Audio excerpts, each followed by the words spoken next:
Hi, good morning, all of you. Welcome to Govind Sir's Maths class and KVZ Maths Lighthouse YouTube channel. ఈరోజు వీడియోలో 10th class విద్యార్థులందరికీ ఉపయోగపడేటట్టుగా మ్యాథ్స్కి సంబంధించి 8 mark క్వశ్చన్స్ని ఎట్లా answer చేయాలి, అలాగే ప్రిన్సిపల్స్ ఆఫ్ వాల్యుయేషన్ ప్రకారము ఏ స్టెప్కి ఎన్ని మార్క్స్ ఉంటాయి, అలాగే ఏ స్టెప్స్ని మనం కంపల్సరిగా రాయాలి, వేటిని మిస్ చేయడం వల్ల ఫుల్ మార్క్స్ని కోల్పోతామో ఈరోజు మనం వీడియోలో కంప్లీట్గా నేర్చుకోబోతున్నాం. ఇక్కడ మనకి ఇచ్చినటువంటి problem, prove that √5 is irrational. √5ని ఇర్రేషనల్ అని ప్రూవ్ చేసే ముందు దీనికి సంబంధించినటువంటి బేసిక్ కాన్సెప్ట్స్ కొన్ని ఉన్నాయి. వాటిని మనం విపులంగా నేర్చుకుంటే దీన్ని ప్రూవ్ చేయడం ఈజీ అవుతుంది. ఇప్పుడు అవి ఏంటో చూద్దాం. రేషనల్ నంబర్స్ అంటే ఆల్రెడీ మనకి తెలుసు, p/q ఫామ్లో ఉంటూ pqలు రెండు కూడా ఇంటిజర్స్ అవుతూ q నాట్ ఈక్వల్ టు 0 అయితే వాటిని మనం రేషనల్ నంబర్స్ అంటాం. ఇక్కడ చూడండి, 25/8 ఇది ఒక రేషనల్ నెంబర్, 1/3 ఇది ఒక రేషనల్ నెంబర్. ఇప్పుడు రేషనల్ నెంబర్ మనం p/q ఫామ్లో రాయొచ్చు లేదా డెసిమల్ ఫామ్లో రాయొచ్చు. మరి డెసిమల్ ఫామ్లో రాసేటప్పుడు డివిజన్ ఎండ్ అయిపోతే అలాంటి డెసిమల్ని మనం టెర్మినేటింగ్ అంటాం. డివిజన్ చేస్తున్నప్పుడు డివిజన్ ఎండ్ అవ్వకుండా కోషియంట్లో ఒక డిజిట్ కానీ లేదా గ్రూప్ ఆఫ్ డిజిట్స్ కానీ మళ్ళీ మళ్ళీ రిపీట్ అవుతూ ఉంటే దాన్ని మనం నాన్ టెర్మినేటింగ్ అండ్ రికరింగ్ అంటాం. అంటే ఒక రేషనల్ నెంబర్ని మనం అయితే టెర్మినేటింగ్ అయినా రాయొచ్చు లేదా నాన్ టెర్మినేటింగ్ అయినా రాయొచ్చు. ఇప్పుడు ఇర్రేషనల్స్ అంటే ఏంటో ఒకసారి గుర్తు చేసుకుందాం. ఇప్పుడు √2, √3, √5, √7 అని ఇచ్చాడు. రూట్ ఫామ్లో ఒక నెంబర్ ఇచ్చినప్పుడు అది ఇర్రేషనల్ అవుతుందా లేదా ఎలా డిసైడ్ చేస్తామంటే, రూట్ లోపల అంటే ఇక్కడ √7 ఇచ్చాడు, √7లో 7 అనేది పర్ఫెక్ట్ స్క్వేర్ కాకపోతే √7 అనేది ఇర్రేషనల్ అవుతుంది. సపోజ్ √3లో 3 అనేది పర్ఫెక్ట్ స్క్వేర్ కాదు కాబట్టి √3 అనేది ఇర్రేషనల్ అవుతుంది. సపోజ్ √3/25 ఇచ్చాడు. అలా రూట్ ఫామ్లో p/q ఫామ్ ఉన్నప్పుడు మరి అది ఇర్రేషనల్ అవుతుందా లేదా ఎలా డిసైడ్ చేస్తామంటే, న్యూమరేటర్ డినామినేటర్ రెండిట్లో ఏ ఒక్కటి పర్ఫెక్ట్ స్క్వేర్ కాకపోయినా ఆ రూట్ ఫామ్లో ఉన్నదంతా కూడా ఇర్రేషనలే అవుతుంది.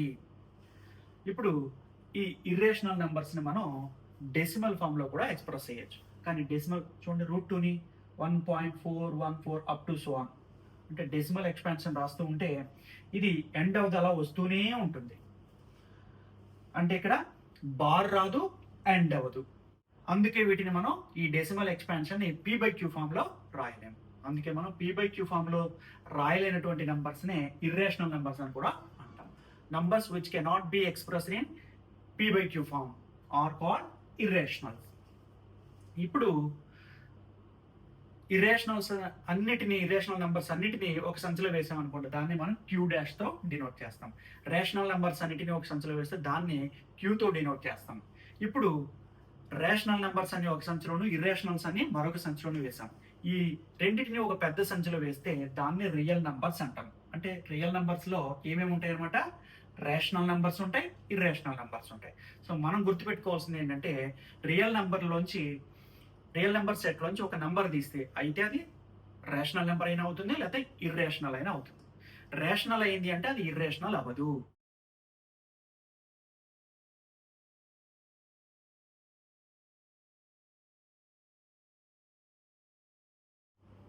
ఇక్కడ ఎగ్జామినరు √5 ఇర్రేషనల్ అని ప్రూవ్ చేయమంటున్నాడు. √5 ఇర్రేషనల్ అని మనకు కూడా తెలుసు. ఇప్పుడు ఆ విషయాన్ని మనం ప్రూవ్ చేయాల్సి ఉంటుంది. దీన్ని డైరెక్ట్ మెథడ్లో ప్రూవ్ చేయడం కష్టం కాబట్టి ఇండైరెక్ట్ మెథడ్లో వెళ్తాం. అంటే దేన్నైతే ప్రూవ్ చేయాలో దానికి విరుద్ధంగా భావిద్దాం. అంటే √5 ఇర్రేషనల్ అని ప్రూవ్ చేయాలి కాబట్టి మనం ఏమని భావిద్దాం, √5 రేషనల్ అని భావిద్దాం.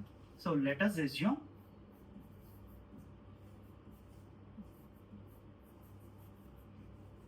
that √5 is rational.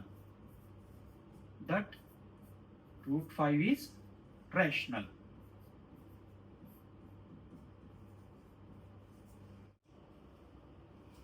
√5ని మనం రేషనల్ నెంబర్ అనుకున్నాం కాబట్టి రేషనల్ నెంబర్స్ అని ఏ ఫామ్లో ఉంటాయి, ఫ్రాక్షనల్ ఫామ్లో ఉంటాయి, అంటే a/b ఫామ్లో ఉంటాయి. Then it can B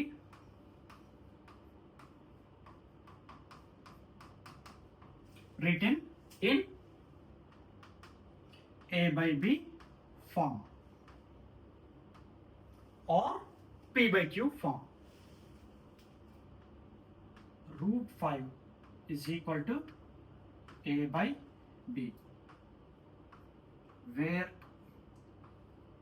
a and b are co-prime and b not equal to 0.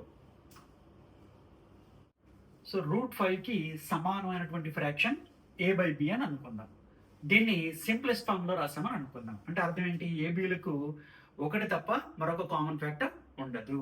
అందువల్ల ఏబీలు కోప్రైమ్ అని రాసాం. కోప్రైమ్ అంటే రెండు ప్రైమ్ అని కాదు అర్థము, రెండిటికి ఒకటి తప్ప మరొక కామన్ ఫ్యాక్టర్ లేదు అని అర్థం. So b not equal to 0, denominator 0 కాకూడదు కాబట్టి b not equal to 0. Squaring on both sides.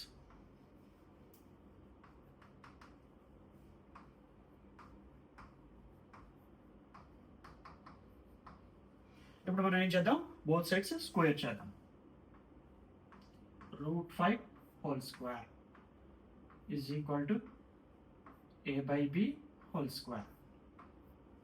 Route 5 whole square, so square కి రూట్ కి క్యాన్సిల్ చేస్తే 5 implies is equal to, here base is a by b, power is 2, అంటే a by b into a by b, that is a square by b square. So that implies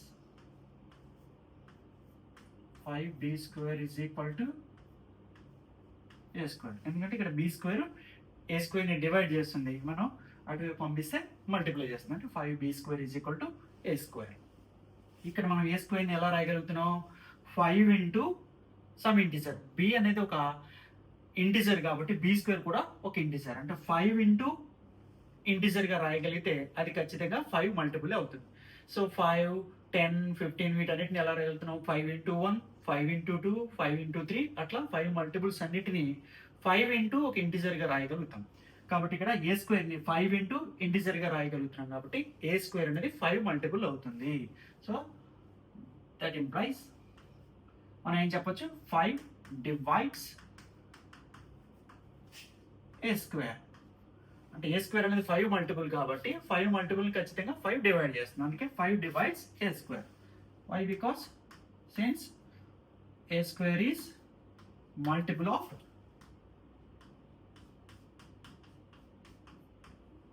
5 and b belongs to z, అంటే b అనేది ఒక integer కాబట్టి. Already మనకు తెలుసు 5 అనేది ఏ స్క్వేర్ని divide చేస్తుంది, 5 అనేది ఒక ప్రైమ్ నెంబర్. p అనేది ఒక ప్రైమ్ నెంబర్ ఏ స్క్వేర్ని డివైడ్ చేస్తే ఏని కూడా డివైడ్ చేస్తుంది అని మనకి థీరం 1.2. దాని ప్రకారం మనం 5 డివైడ్స్ ఏ అని రాయొచ్చు. దట్ ఇంప్లైస్ 5 డివైడ్స్ ఏ. ఇక్కడ మీరు సిన్స్లో ఫ్రమ్ థీరం 1.2 అని రాయొచ్చు, లేదా ఆ థీరం గుర్తున్న వాళ్ళు థీరంని ఇక్కడ స్పెసిఫై చేసిన పర్వాలేదు. From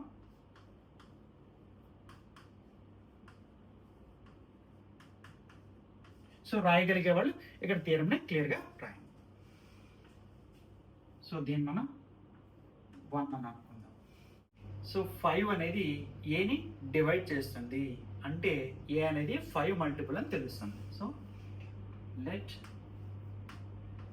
A is equal to 5 into integer అని రాయొచ్చు, అంటే 5c.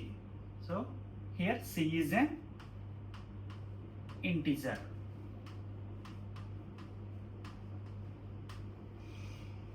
సో ఇప్పుడు let us substitute the value of a in the relation. ఏంటి ఆ రిలేషను, రూట్ 5ని రేషనల్ నెంబర్ అనుకోవడం వల్ల మనకి ఏబీల మధ్య ఒక రిలేషన్ వచ్చింది. ఏంటి ఆ relation, a square is equal to 5b square. ఇప్పుడు ఈ రిలేషన్లో ఏ వాల్యూ 5cని సబ్స్టిట్యూట్ చేద్దాం. 5c whole square is equal to 5b square. So that implies, అంటే ఈక్వాలిటీకి both sides left side right side రాసుకుంటూ వెళ్తున్నప్పుడు సెకండ్ స్టెప్ నుంచి మనం ఇంప్లైస్ పెట్టాలి. That implies 25c square is equal to 5b square. So that implies b square is equal to 25 c square by 5. అంటే ఇక్కడ 5 multiply చేస్తుంది బీ స్క్వేర్ని, అటు shift చేస్తే ఏం చేస్తుంది, డివిజన్ చేస్తుంది. అంటే 25 c square by 5. అంటే ఇటు ఉన్న త్రాస్ నేను ఇట్లా తిప్పా అంతే. That employees b square is equal to 5 c square. So that implies 5 divides b square. అంటే b square is equal to 5c square అని వచ్చింది కాబట్టి means b square is a multiple of 5 and c belongs to z. c అనేది ఒక integer అని తెలుసు. ఇక్కడ relation ప్రకారం b square అనేది 5 మల్టిపుల్ అని తెలుస్తుంది. సో కాబట్టి మనం ఏం చెప్పొచ్చు, 5 divides b square అని చెప్పొచ్చు. That implies 5 divides b. ఎందువల్ల 5 divides b square అని తెలుసు, 5 అనేది ప్రైమ్ నెంబర్ అని తెలుసు ఫ్రమ్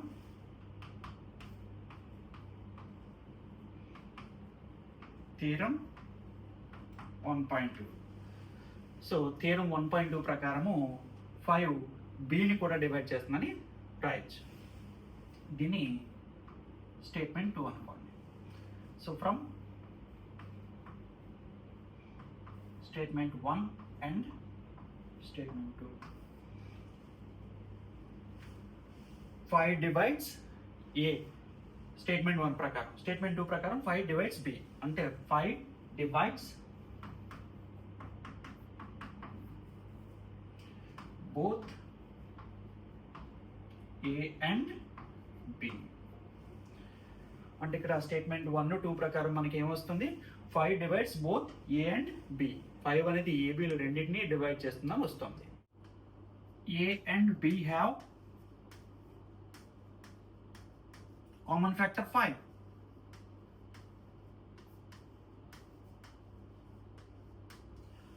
కానీ ఇది విరుద్ధంగా ఉంది. దేనికి విరుద్ధంగా ఉంది, ఏ అండ్ బి అనేది కోప్రైమ్ అని మనకు తెలుసు. సో కోప్రైమ్ అయినప్పుడు వారింటికి కామన్ ఫ్యాక్టర్ 1 మాత్రమే ఉంటుంది. కానీ ఇక్కడ 5 ఉందని వచ్చింది. అంటే ఇది ఏబిలు కోప్రైమ్ అనే వాస్తవానికి విరుద్ధంగా ఉంది. So this is a contradiction. This is a contradiction. దేనికి కాంట్రడిక్షన్, టు ది ఫ్యాక్ట్. ఏంట fact, that A and B are co-prime. మరి కోప్రైమ్ కాబట్టి దీనికి 1 మాత్రమే కామన్ ఫ్యాక్టర్ ఉండాలి అనే వాస్తవానికి ఇది విరుద్ధంగా ఉంది. సో ఎందుకు ఈ కాంట్రడిక్షన్ వచ్చింది మనకి, because of our wrong assumption. అంటే మన ఎజంప్షనే wrong. So this contradiction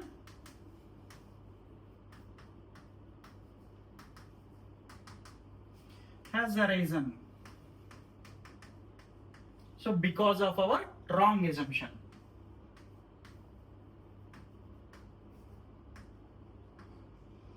Wrong assumption.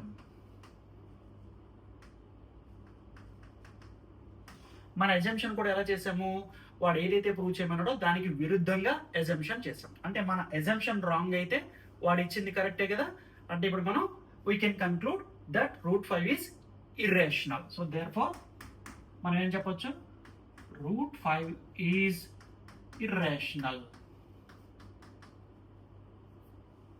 So ఇప్పటిదాకా మనం రూట్ 5ని ఇర్రేషనల్ అని ఎలా ప్రూవ్ చేయాలో తెలుసుకున్నాం. ఇప్పుడు స్టెప్ వైజ్ మార్క్స్ ఎలా అలాట్ చేస్తారు అనేది ఒకసారి మనం చూద్దాం. సో రూట్ 5 రేషనల్ అని ఎజంప్షన్ చేసినందుకు 1 మార్క్. మరి రేషనల్ నెంబర్ అనుకున్నాం కాబట్టి దాన్ని a/b ఫామ్లో రాసినందుకు 1 మార్క్. ఇక్కడ మ్యాటర్ అనేది ఆప్షనల్, రాయగలిగే వాళ్ళు రాయొచ్చు, మిగతా వాళ్ళు విడిచిపెట్టచ్చు. సో బోత్ సైడ్స్ స్క్వేరింగ్ చేసినందుకు 1 మార్క్. దాని తర్వాత సింప్లిఫికేషన్ చేసినందుకు 1 mark. 5 divides a square, 5 divides a. ఇవి రెండు రాసినందుకు దీనికి 1 మార్క్. ఇక్కడ 5 divides B square 5 divides B అని రాసినందుకు 1 మార్క్. మరి ఈ కన్క్లూజన్ రావడానికి a is equal to 5c అని తీసుకుంటాం. ఈ రిలేషన్లో సబ్స్టిట్యూట్ చేస్తే ఈ కన్క్లూజన్కి వస్తాం. సో అందువల్ల ఇదంతా రాసినందుకు 1 మార్క్. ఇప్పుడు AB have common factor 5. This is a contradiction. ఈ కాంట్రడిక్షన్ అనే విషయం ఖచ్చితంగా రాయాలి. అలా రాసినందుకు 1 మార్క్. ఇప్పుడు కాంట్రడిక్షన్ ఎందుకు వచ్చింది అంటే మన ఎజంప్షన్ రాంగ్ కాబట్టి, అంటే అవర్ ఎజంప్షన్ రాంగ్ అని రాసినందుకు, తర్వాత కన్క్లూజన్ √5 ఇర్రేషనల్ అనే కన్క్లూజన్ ఇచ్చినందుకు 1 మార్క్. సో చాలా మంది ఈ రెండింటిని అవాయిడ్ చేస్తున్నారు. సో 2 మార్క్స్ని మిస్ అయిపోతారు. అంటే 8కి 6 మార్క్సే వచ్చే అవకాశం ఉంటుంది. చాలా మంది √5ని ఇర్రేషనల్ అని ప్రూవ్ చేయమని కానీ √5 ఈజ్ ఈక్వల్ టు a/b అనో p/q అనో తీసుకుంటూ ఉన్నారు. కానీ మనం let us assume that √5 is rational అనే లైన్ రాయకపోతే 1 మార్క్ మిస్ అవుతారు. కాబట్టి స్టూడెంట్స్ అందరూ ఈ విషయాన్ని గుర్తుంచుకోండి.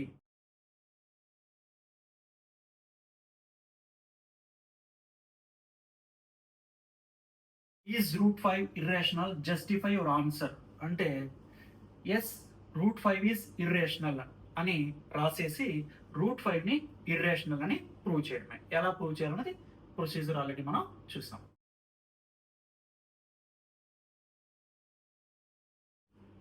√5 ఇర్రేషనల్ అని ప్రూవ్ చేయడానికి మనం కాంట్రడిక్షన్ మెథడ్ని ఉపయోగించాం. అయితే ఈ కాంట్రడిక్షన్ మెథడ్ని మనం రియల్ లైఫ్లో కూడా చాలా సందర్భాల్లో ఉపయోగిస్తూ ఉంటాం, చూస్తూ ఉంటాం. ఇది కొంతమందికి తెలిసి ఉండొచ్చు, కొంతమందికి తెలియకపోయి ఉండొచ్చు. ఇప్పుడు అది ఎలా అనేది ఒకసారి మనం చూద్దాం. ఒక ఎగ్జాంపుల్ ద్వారా అర్థం చేసుకుందాం. ఫర్ ఎగ్జాంపుల్, ఒక ఇంట్లో ఒక అబ్బాయి బైక్ తీసి బయటకు వెళ్తూ ఉంటాడు. సో వాళ్ళ ఫాదర్ అంటున్నాడు, సో బైక్ని ఓవర్ స్పీడ్తో డ్రైవ్ చేయకు, ఓవర్ స్పీడ్ ఈజ్ డేంజరస్ అన్నాడు. అప్పుడు వెంటనే సన్ అంటున్నాడు, సో నేను ఓవర్ స్పీడ్తో వెళ్ళినా నాకేం కాదు, సో నేను బాగా డ్రైవింగ్ చేయగలను, over speed is not dangerous అన్నాడు.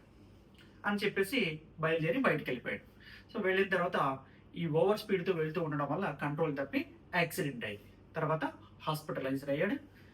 అప్పుడు ఆ అబ్బాయి రియలైజ్ అయ్యాడు, ఎస్ సో నేను అనుకున్నది తప్పు, so over speed is not dangerous అని అనుకున్నాను. అంటే నా అజంప్షన్, నా భావన తప్పు, అంటే నాన్న చెప్పిందే కరెక్ట్ అని రియలైజ్ అవుతారు. అలా ప్రతి సన్ను కూడా, ప్రతి ఒక్కరు కూడా రియలైజ్ అవుతూ ఉంటారు. అలాగే ఫుడ్ విషయంలో జంక్ ఫుడ్ తినేటప్పుడు పేరెంట్స్ కానీ టీచర్స్ కానీ పిల్లల్ని హెచ్చరిస్తూ ఉంటారు. సో జంక్ ఫుడ్ ప్రతిరోజు తింటుంటే హెల్త్ డ్యామేజ్ అవుతూ ఉంటుంది. సో పిల్లలు ఏమనుకుంటారు, జంక్ ఫుడ్ తిన్నా ఏం కాదు అని అనుకుంటారు. కానీ దాన్ని కంటిన్యూ చేయడం వల్ల ఏదో ఒక రోజు వాళ్ళ హెల్త్ డ్యామేజ్ అవుతుంది, తర్వాత వాళ్ళు రియలైజ్ అవుతారు. ఇలా అనేక సందర్భాల్లో మనం కాంట్రడిక్షన్ మెథడ్ని ఉపయోగిస్తూ ఉంటాం, చూస్తూ ఉంటాం.